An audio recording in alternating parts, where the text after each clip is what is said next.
더마카와 함께 시선 집중의 문을 열겠습니다. 어서 오세요. 네, 안녕하세요. 더마카입니다. 5145님이 이런 문자를 보내주셨어요. 알베르 까뮈의 어제의 범죄를 벌하지 않는 것은 내일의 범죄에 용기를 주는 것과 똑같이 어리석은 짓이다 라는 말이 생각나는 아침입니다 라고 보내주셨는데요. 왜 그걸 환기시켰는지 알 것 같습니다. 그렇죠. 알겠죠?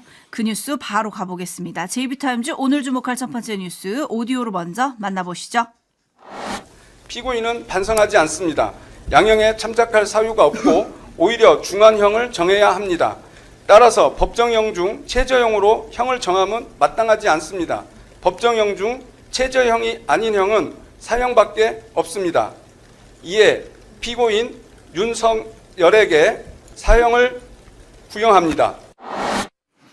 네, 이렇게 구형 결과가 나왔습니다. 김용현 전 국방장관에 대해서는 무기징역을 구형을 했습니다. 단순 가담자가 아니고 우두머리와 다를 바 없는 지위다라는 이유로 무기징역을 구형을 했고요. 기획자로 알려진 노상원 씨에 대해서는 징역 30년형을 구형을 했는데, 자, 윤석열 전 대통령이 최후 진술을 했습니다. 시간 관계상 요것만 전해드리겠는데요. 특검팀이 숙청과 탄압으로 상징되는 광란에 칼춤을 주고 민주당의 호루라기에 맹목적으로 달려들어 물어뜯는 이리떼들의 모습이다 라고 주장을 했는데, 그냥 이렇게 주장했다는 소식만 전해드리고 오늘 짧게만 촌평을 하겠는데요. 저는 이 자리에서 여러 번 말씀을 드렸습니다. 구형보다는 선고다. 그렇죠? 근데 선고와 관련해서 한 말씀 드리겠습니다. 지기현 재판장이 시험에 들었다라는 말씀은 드릴 수 있을 것 같습니다. 왜 이런 말씀을 드리느냐? 구속 취소 결정을 내린 바 있습니다. 거기다가 침대 재판 방치했다라는 비난 최근에 한 몸으로 다 받고 있습니다. 자, 이런 것들을 한 방에 날릴 수 있는, 지기현 재판장 입장에서 한 방에 날릴 수 있는 방법이 있습니다. 단호하게 판결을 내리는 겁니다. 단호한 판결을 내려야 되는데, 자, 특검이 사형을 구형을 했습니다. 그러면 단호함의 정도는 그걸 그대로 받는 거 말고는 방법이 없습니다. 무기징역형을 선고를 한다? 그러면 단호한 모습을 연출하는 겁니까? 아니면 역시 지기현 재판장이다. 이런 평가로 귀착이 되겠습니까? 뻔한 거 아니겠습니까? 그런 점에서 지기현 재판장은 시험에 들었다. 이 말씀을 안 드릴 수가 없을 것 같습니다. 네, K윤님이 사형이든 무기징역이든 선고 후 웃었다고 하죠. 왜 웃었을까요? 어차피 특사로 전도한 노태우처럼 나와 떵떵거리고 잘 먹고 잘 살 것을 알고 있으니 그런 거 아닐까요? 라고 물어주셨는데 이 부분도 우리가 해결해야 하는 숙제가 아닌가라는 생각이 들고요. 1심 선고 기일도 잡혔습니다. 2월 19일 설 연휴 다음이 되죠? 그렇습니다. 그리고 하나 더 전해드리겠습니다. 전광훈 씨 구속영장이 발부가 됐습니다. 증거인멸과 도주의 우려가 있다라고 하면서 영장을 발부를 했는데요. 이것도 짧게 한 말씀만 붙이겠습니다. 자, 이러면 재판에 가서 무죄 판단이 나오지 않는다면 관심사는 형량이 되는데, 제가 이 형량을 준과 그 관심사라고 말씀을 드리는 이유가 전광훈 씨가 내뱉은 말 때문입니다. 구속되기 전에 뭐라고 했습니까? 감옥 가면 대통령 된다고 했다면서요. 네. 그죠? 잠도 잘 자고 좋다. 대통령 때 돌아오겠다고 했다면서요. 네. 근데 대통령 되려면 형량이 좀 짧아야 되지 않겠습니까? 그죠? 길게 나오면 어떻게 될까요? 그게 궁금해서 이 말씀만 드리고 넘어가겠습니다. 네, JB타임즈 다음 주목할 뉴스는 어떤 겁니까? 와, 오늘 소식이 많은데요. 국민의힘 윤리위원회가 간밤에 한동훈 전 대표 제명을 결정을 했습니다. 네, 윤석열 전 대통령 사형 구형에 대해서는 한마디의 논평도 나오지 않았지만 윤리 결과는 나왔습니다. 제명을 결정을 했는데요. 뭐 이유는 여기서 제가 말씀을 안 드려도 다 아시는 거 아니겠습니까? 이른바 당계 논란, 당원 게시판 논란 때문인데 제명은 최고 수위거든요. 자, 이러면 이제 한동훈 전 대표가 어떻게 대응할지가 궁금한데 효력정지 가처분 신청부터 될 가능성이 높다고 봐야 되겠죠. 자, 그러면 한번 여기서부터 이야기를 시작을 해봅시다. 법원이 설령 그 가처분 신청을 받아들인다고 칩시다. 뭐가 바뀔까요? 그러면 지도부 입장에서는 네, 승복하겠습니다 할 것 같습니까? 아니겠죠. 본안소송 갈 거 아니겠습니까? 그러면 본안소송이 계속되는 동안에 한동훈 전 대표를 같은 당원으로서 인정을 하겠습니까? 안 하겠습니까? 당 지도부에서. 안 할 겁니다. 사실상 내용적으로 파탄에 이르렀다라고 보는 게 맞을 것 같습니다. 그러면 관심사는 뭡니까?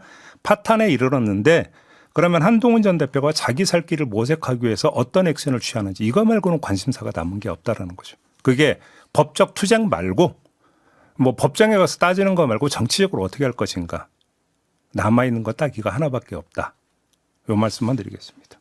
네, 물프레님이 국민의힘 한동훈 버리고 이준석 잡는 겁니까? 라고 물어주셨고, 동네 박래님은 한동훈 전 대표 이제 신당 창당 가나요?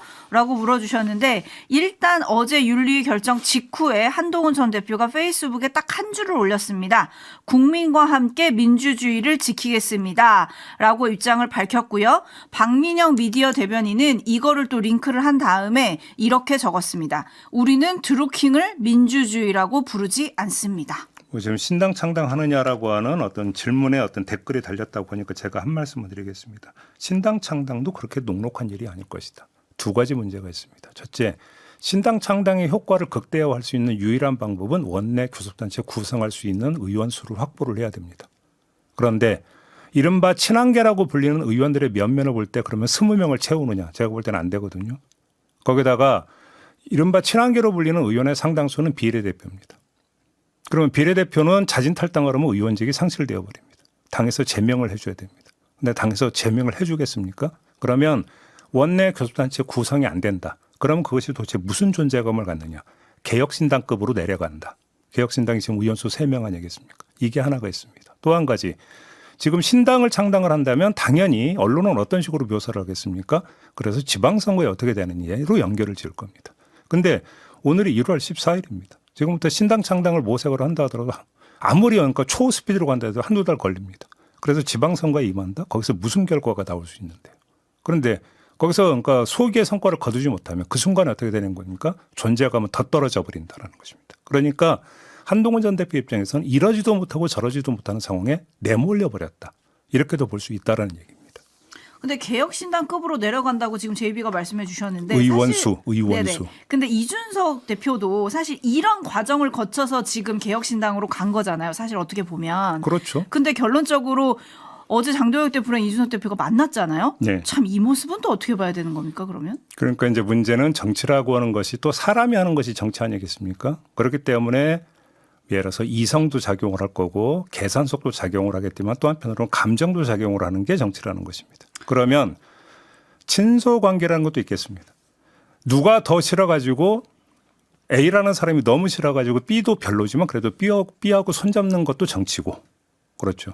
근데 그렇게 B하고 손 잡고 싶어도 실익이 없으면 잡을 이유도 없는 것이고 뭐가 될까를 한번 잘 생각해 볼 필요가 있다라는 생각이 듭니다. 네, 5145님 덧셈을 해도 부족한데 뺄셈을 넘어 나눗셈을 하는 국민의힘이네요 라고 촌철 보내주셨고 청도인님은 조금 추운 댓글 보내주셨어요.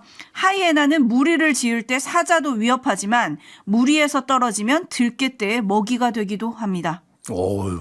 예. 무서운 촌철 보내주셨네요. JB타임즈 다음 주목할 뉴스는요. 정청래 민주당 대표가 어제 매불쇼에 나가서 정부의 공소청, 중수청 설치 법안과 관련해 이런 말을 했습니다. 들어보시죠. 그 수사 사법관 같은 경우도 어색해요. 그래서 바람직하지 않다라는 것이 내부 의원들의 의견이고 우리 최고위원들도 같은 생각이다. 이렇게 얘기를 했습니다. 그다음 김민석 총리가 어제 페이스북에 글을 올렸습니다. 수사기소 분리는 검찰개혁의 핵심이라면서 보안 수사권에 대해서는 그동안 일관되게 폐지가 원칙임을 밝혀왔다라고 쓴 내용이었습니다. 자, 이 두 가지 사실을 소개한 이유가 있는데요. 이 두 가지를 묶으면 되기 때문이다. 이 말씀을 드리겠습니다. 무슨 얘기일까요? 중수청에 수사사법관을 따로 두지 않고 공소청에 보안수사권을 안 주면 지금 벌어지고 있는 뜨거운 논란은 깔끔하게 정리된다. 라는 말씀을 드리기 위해서 다시 한번 강조하기 위해서 이 말씀을 드리는 겁니다.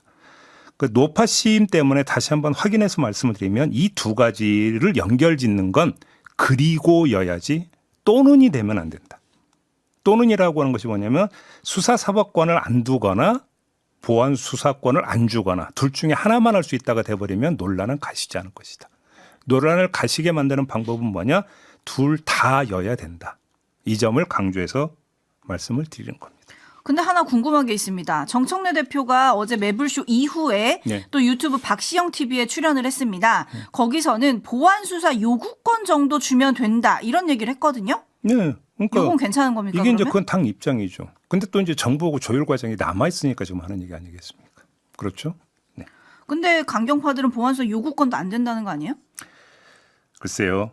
보안 수사 요구 지금 문제는 또 상황이 이렇게 그러니까 불거졌기 때문에 보안 수사 요구권도 안 된다까지 갈 수 있는지는 잘 모르겠습니다만 아무튼 한 고비를 넘겨가기 위해서는 이 두 가지가 엔드로 연결이 돼야 된다는 점은 분명하다. 이 말씀을 드리겠습니다. 네, 당내 어떻게 논의가 되고 있는지 잠시 후 김영진 의원에게 한번 들어보도록 하겠습니다. JB타임즈 다음 주목할 뉴스는요. 어제 정치권에서 나온 말 두 종류 전하겠습니다. 먼저 관훈클럽 토론회에 나온 이석연 국민통합위원장이 한 말입니다. 이해운 기획예산처 장관 후보자에 대해서 이렇게 말했습니다. 들어보시죠. 폭언이네, 투기네 뭐 이런 걸 떠나서도 이미 내란 세력에 동조했던 탄핵 반대 삭발을 강요했다든지 윤어게인 집회에 나갔다느니 적어도 이렇게 깊숙이 관여한 사람은 통합의 대상은 아니라고 봅니다. 청문회까지 지켜본다는 것 자체가 피곤하게 할 수밖에 없다, 국민들을. 저는 본인이 스스로 물러나는 길을 택하는 것이 좋다. 네. 다른 사람도 아니고 대통령이 임명한 국민통합위원장이 통합의 대상이 아니라고 했습니다. 그런데 청와대는 통합과 도전을 그동안 주장을 해왔습니다. 내부 정리부터 할 필요가 있다. 이 말씀을 드리겠고요. 네, 다른 사람의 말은요.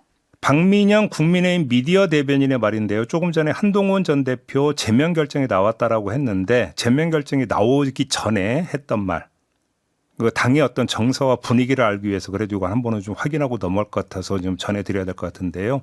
당 상임 고문단이 오세훈 서울시장을 만나서 한동훈 징계 땐 당이 무너진다는 요지의 뜻을 피력한 다음 날인 어제 페이스북에 글을 올렸습니다. 그러면서 당 상임 고문단의 주장을 평균 연령 91세 고문님들의 성토라고 조롱을 했고 원칙도 상식도 없고 그저 인기가 많다는데 적당히 영합해서 합종연행이나 하는 정당으로 남으라는 게 놀랍게도 고문님들의 조언이라고 비아냥댔습니다. 박 대변인은 정의와 상임고문단 회장이 장동혁 대표에게 윤 어게인과 결별해야 한다. 자유민주주의를 지키기 위해서는 유승민, 이준석, 한동훈과 함께하지 못할 이유가 없다고 조언한 것을 두고도 당의 고문이라는 사람이 대안과 의제를 제시하는 게 아니라 통합을 가장한 이합집산만 종용해 왔다. 그래서 당이 이 모양 이 꼴인 것이다. 라고 비난을 했습니다. 자, 두 가지 여권과 야권에서 똑같이 나온 통합 관련 발언을 지금 전해드렸는데요. 두 발언 모두 통합 주장에 대한 비판이거든요. 근데 그 결은 완전히 다릅니다. 하나는 내란 청산 통합이고 다른 하나는 윤 어게인 통합을 이야기하고 있다는 점에서 완전히 다르다. 이 점도 말씀을 드리겠습니다. 네, 듣고 보니 한동훈 징계 땐 당이 무너진다고 했던 국민의힘 당 상임 고문단, 당의 어른들이신 거잖아요. 그렇습니다. 이런 분들이 어떤 입장을 낼지 또 당의 중진들은 어떻게 나올지 이것도 조금 궁금해지네요. 그런데 그런 입장이 나오는 것보다 지금 박민영 미디어 대변인의 말을 전해드린 이유가 뭐냐면 그렇게 나와봤자 당 지도부가 어떻게 나올지는 이미 거의 정해져 있다는 점을 다시 확인하기 위해서 전해드리고 있는 겁니다. 네, JB타임즈 다음 주목할 뉴스는 어떤 겁니까? 김경 서울시 의원이 경찰에 자수서를 제출했다라는 소식은 이미 전해진 소식입니다. 근데 이 자수서에서 김경 시 의원이 뭐라고 주장을 했냐면 2022년 지방선거를 앞두고 카페에서 돈을 건넬 때 자신을 포함해서 강선우 의원과 강선우 의원의 전 사무국장인 남모 씨가 함께 있었다라고 주장을 했다고 합니다. 오, 강선우 의원이 같이 있었다고요? 같이 있었다는 얘기도 이래버리면 이거는 또 얘기가 완전히 달라집니다. 뒤늦게 알고 김병기 의원 찾아가서 대책을 논의한 것으로 오고 그래서 바로 돌려주라고 했다라는 거잖아요. 강선우 의원의 주장은. 근데 그 아니라 1억 원을 받는 자리에 함께 있었다라고 한다면 이건 뭐가 되는 겁니까? 즉시 인지하자마자 되돌려줬다라는 주장은 성립이 되지가 않습니다. 이렇게 돼버리면 어떻게 됩니까? 법적 문제가 더 심해진다라는 얘기로 연결이 돼버립니다. 자, 그러면 물론 지금 이거는 김경 시 의원의 현재로서는 일방적인 주장이기 때문에 검증이 필요한데 그래서 경찰이 지금 뭐를 하려고 하느냐? 통신영장을 신청을 했다고 합니다. 통신영장을 받아보면 그 시점에 전화가 오간 기록 그리고 기지국 위치가 나옵니다. 그래서 그 시점에서의 기지국 위치를 분석을 하면 당시 강선우 의원도 그곳에 있었는지 없었는지를 확인할 수 있다라는 것이죠. 이 결과까지 일단 보고 그다음에 이야기를 이어가도 될 것 같다. 이런 말씀 드리겠습니다. 네, 나라사랑님 블랙홀 작전으로 가는 건가요? 라고 물어주셨고 HP2YI님은 김경은 현재 본인이 살기 위해서 누구를 꼭 물고 가야 하는 형국이죠. 뭐 이런 의견들이 들어오고 있는데 수사가 진행 중이니까요. 어떻게 진행되는지 시선 집중하겠습니다. 뉴스와 분석이 함께하는 JB타임즈 다음 주목할 뉴스는 어떤 겁니까? 의사인력 수급 추계위원회가 2040년이 되면 의사 부족해지는 규모가 최소 5,015명에서 최대 11,136명에 달할 것이다라는 전망을 내놨습니다. 이에 반해서 대한의사협회는 최대 18,000명가량 과잉 공급될 것이다. 달라도 너무 다른 주장이 좀 나왔었는데요. 그러네요. 부족하지 않고 오히려 남을 거다. 자, 이것 때문에 다시 의정 간에 긴장감이 흐르고 있는데 이런 가운데 보건복지부가 어제 보건의료정책심의위원회를 열어서 증원 룰, 그러니까 증원 방식의 가닥을 잡았다고 합니다. 의과대학 정원을 늘리되 늘어나는 인원 전원을 지역의사제를 통해서 지역 필수 의료에 투입한다. 이런 방안을 제시를 했다고 합니다. 그러니까 지역 전형으로 뽑아가지고 전액 장학금을 주고 그 대신에 졸업 후 10년간 해당 지역에서 의무 복무하도록 하는 방안. 증원분을 모두 이쪽으로 돌리겠다. 이게 보건복지부의 구상이라고 합니다. 평가는요? 자, 이러면 증원이 이루어지는 곳은 대부분 어떻게 되냐면 지방의대가 될 겁니다. 지역의사제가 되기 때문에. 병의원 과당 경쟁이 벌어지는 곳은 수도권이죠. 지방은 아닙니다. 그래서 수도권 의대는 증원이 이루어지지 않아요. 따라서 보건복지부의 방안은 일종의 절충책이 아닌 종합책 이렇게도 볼 수 있을 것 같습니다. 물론 의료계는 그 지역 의사들이 의무 복무 기간 10년 채운 다음에 수도권으로 몰려오지 않겠느냐. 그럼 그때가 더 어떡하느냐. 이런 얘기가 나올 수 있죠. 하지만 그 시점에서는 의사 수가 정말 부족한지 아니면 과잉인지 그 판정도 내려지게 돼 있습니다. 아까 제가 말씀드린 게 2040년을 기준으로 한 거거든요. 근데 지금부터 예를 들어서 의대 정원 증원이 이루어진다 하더라도 그건 어떻게 되는 겁니까? 바로 그 직전이 되는 것이겠죠. 10년 복무 아니 의대 코스 밟고 10년 복무까지 다 하면 어떻게 되는 거예요? 2040년 이후가 되는 겁니다. 따라서 의사 수가 정말 부족해지는지 아니면 넘쳐나는지는 충분히 검증하고 그때 가서 다시 방안을 모색할 수 있다. 얼마든지 이런 얘기가 성립이 되는 거죠. 네, 촌철님들은 또 소아과나 산부인과 이런 기피과들이 있잖아요. 그래서 이게 통으로 얘기할 게 아니라 과별로 좀 얘기해야 되는 건 아니냐 뭐 이런 의견들도 보내주고 계시고요. 조금 전에 제가 그랬어요. 지역 필수 의료 인력. 네. 그러니까 필수에 바로 그 과들이 들어가게 되죠. 그러니까요. 그리고 막걸리님은 지역에는 병원도 문을 많이 닫습니다. 지역도 의사가 부족해요. 뭐 이런 의견도 보내주고 계십니다. JB타임즈 다음 주목할 뉴스는요. 너무 무거운 얘기만 많이 전해드린 것 같아서 가벼운 얘기 하나, 근데 꼭 가볍다고도 볼 수 없는데 하나 전해드리고 마무리하겠습니다. 온라인 커뮤니티에 이런 글이 올라왔다고 합니다. 아파트 산책로에 염화칼슘 뿌리지 말라고 반려견을 키우는 주민들이 민원을 넣었다. 개들이 발에 화상을 입고 아파한다면서 단지 내랑 차도만 뿌리고 산책로는 뿌리지 말라고 단체로 관리실에 항의를 했다. 산책로는 평지고 눈 올 때 사람이 적은데 굳이 안 뿌려도 된다고 하고 개들 발에 상처 나면 책임질 거냐 이렇게 따져 물었다. 그래서 관리실에서 안 뿌리면 사고 난다고 했더니 그럼 아주 조금만 뿌려라. 이렇게 민원을 넣었다. 이런 사연이 온라인 커뮤니티에 올라왔다고 합니다. 네, 담배가게 순구미님이 그럼 사람 다치는 건요? 라고 물음표 2개 보내주셨네요. 한 소식 빼놨는데요. 이 소식을 전해들은 입주민들이 산책로에도 염화칼슘을 넉넉히 뿌려달라고 독려하고 나섰다라는 소식도 함께 있었다고 합니다. 종합을 해보겠습니다. 개발바닥 화상을 운운했다니까 부상 위험을 기준으로 한번 따져보겠습니다. 염화칼슘 뿌려서 개발바닥 화상 입는 거하고 염화칼슘 안 뿌려서 사람이 낙상 사고 당하는 거하고 뭐가 중요한데요? 부상의 정도로 따지면 뭐가 더 심한데요? 이건 물어볼 것도 아니지 않습니까? 요즘 개팔자가 상팔자라고 하던데 이건 상팔자가 아니라 거의 왕팔자 아닙니까? 뭐 이렇게 뭐 상전도 이런 상전이 세상에 어디 있습니까? 좀 심하다. 이런 말씀 드리겠습니다. 네, 우리 촌철님들이 해법을 제시해 주셨습니다. 해법 1, 아름다운 독도님이 보내주신 건데요. 개 발에 신발을 신기세요. 해법 2, 최정아님이 올려주신 건데요. 안고 다니세요. 해법 3, 처음처럼님이 올려주신 건데요. 개 키우시는 분들 나가서 직접 쓰세요. 눈을 쓰세요. 마무리할게요. 수고하셨습니다. 고맙습니다.